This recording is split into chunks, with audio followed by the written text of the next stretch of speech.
Good afternoon. Thank you for having us. We want to thank the sponsors and the speakers and everybody that made this Nudgeathon possible. So I'll get right into it. The one and only reason I am here right now is to debunk the myth that Australian coffee is better.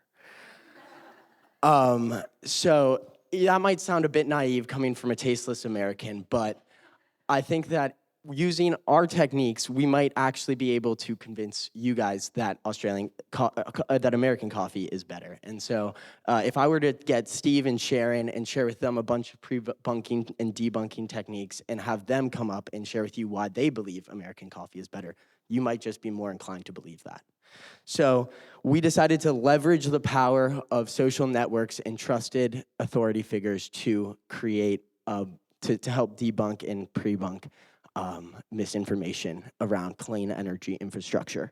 And this is due because our problem context, Australia aims to transition to a clean energy infrastructure by 2050, a big goal. And to do that, they need people from all levels of society to be on board with doing that. And that requires combating misinformation and disinformation that might lead to opposition and create animosity amongst all stakeholders in the process. These stakeholders have a diverse range of interests and varied opinions. And so we think that we're really focusing on the people that have the ability and capability to spread misinformation and the consumers of that information. And so in doing so, these are people with large networks and influencers. And we kind of we made a couple of assumptions. One, that there is no cohesive structure between the federal, state, and local governments. And that's based on research that we read from a report on the Australian Institute, as well as the AEIC commissioner report and the complaints that were received by them around community engagement. So the target audience that we are focusing on is people that are living in regional areas, because the ISP map where the infrastructure is being developed is in these rural communities, as well as people with that are information spreaders, because we think that if we're able to combat and pre-bunk the information spreaders who have the large networks and capabilities to help disseminate what is the truth and veracity of the information of clean energy infrastructure information, we will then have a much more effective use in combating mis and disinformation. Additionally, we're trying to build social licensing and community buy-in amongst these rural communities, and so to do that, we think that using trusted local leaders will be the best way and most effective way to achieve that. So the idea is the Inoculators program. So based off of everything that Nathan just said, we came up with this program. It's kind of like a 1-2 punch. And we were inspired by not only the literature around misinformation and how to prevent the spread of it, but also work around like community organizing and ways to increase civic engagement. And so, as I said, it's 1-2 punch. First punch is training the inoculators. So these are the folks in the regional communities who are the influencers. They're the firemen.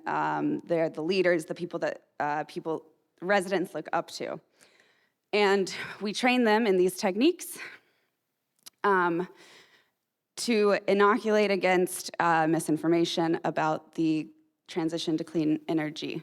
And after training them, we send them out to inoculate the communities.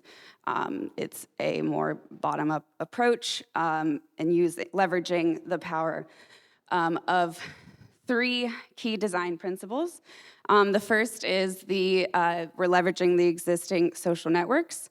And next, we are, the way we've designed this program will increase basically participatory governance, so local involvement about how the clean energy infrastructure will be rolled out in these communities. And then finally, we're obviously leveraging the power of pre-bunking.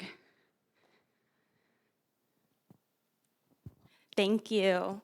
Yeah, Anna talked about the process and the vision for this intervention, but now let's talk about why it's going to work. So there are three key steps, really, or tools that we want to use. So first, we want to leverage social networks. And really, there are powerful people in all of our networks in every community. Maybe it's the old grandma who knows everyone. Maybe it's the person with 1 million Instagram followers. And I mean, maybe it's Steve over there. But we all know these people because of authority bias. It's not just that they think and generally they know that they're influential. We also know, and we defer to them, we look to them. And so we want to leverage that in the design, or I should say, we are going to leverage that in our design because these people, essentially, we're going to get them into our program and they're going to become champions for DQ.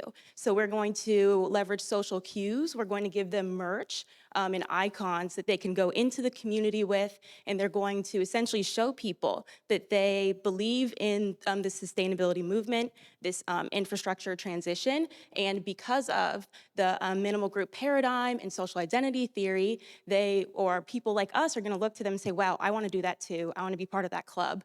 And so that's our first step here. And then our second step is building social trust. So we heard a lot that social licensing is key. And we know that when you're part of a process, you care more deeply about its success. You are less upset if something goes wrong because you were part of building that pipeline.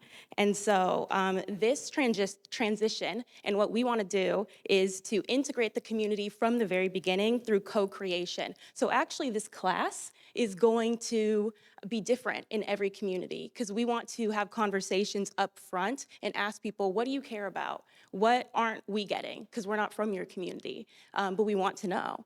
And what information are you hearing? And we're going to design the classes around this information, which again will be different everywhere we go, so that people will be invested. They'll be, again, emotionally invested, but also because of the IKEA effect, they're going to want to participate in these classes that they help to create. And there's a secondary benefit to doing this, which is that it creates a communication pipeline from the local leaders up to the state and federal governments, which is only done by the commission. And we're seeing from the commissioner complaints and concerns that they would like to get their concerns and questions addressed. And by raising it to the local leaders who then have a ability in a communication pipeline, they can then address those needs higher up the government hierarchy. It's also really awesome when we were looking at the research, Queensland has done a lot of work with this. And so there is local research and local attempts at this, but it's been a minute, so maybe it's time to revitalize the effort. But finally, a great professor once said that to know the dark arts, you must study the dark arts. And so we think that integrating pre-bunking is also a really important part of our process. And so we're going to essentially inoculate against this misinformation, and we're going to use tools such as gamification, which has been used to combat political extremism and COVID vaccination disbelief, to make sure that people can get this information and spread the correct information in the community. And just to sum it all up, we are going to, we're going to pilot it as an RCT. That would be ideal. We understand the realities of randomized control trials in the field, so if needed, adapt to a pre-post experimental design. And other than that, the one last concern is the need to identify the central nodes, the influencers, which we recommend doing through network analysis surveys. In summary, we hope to leverage social networking and the power of trusted officials to help combat and pre-bunk misinformation and disinformation.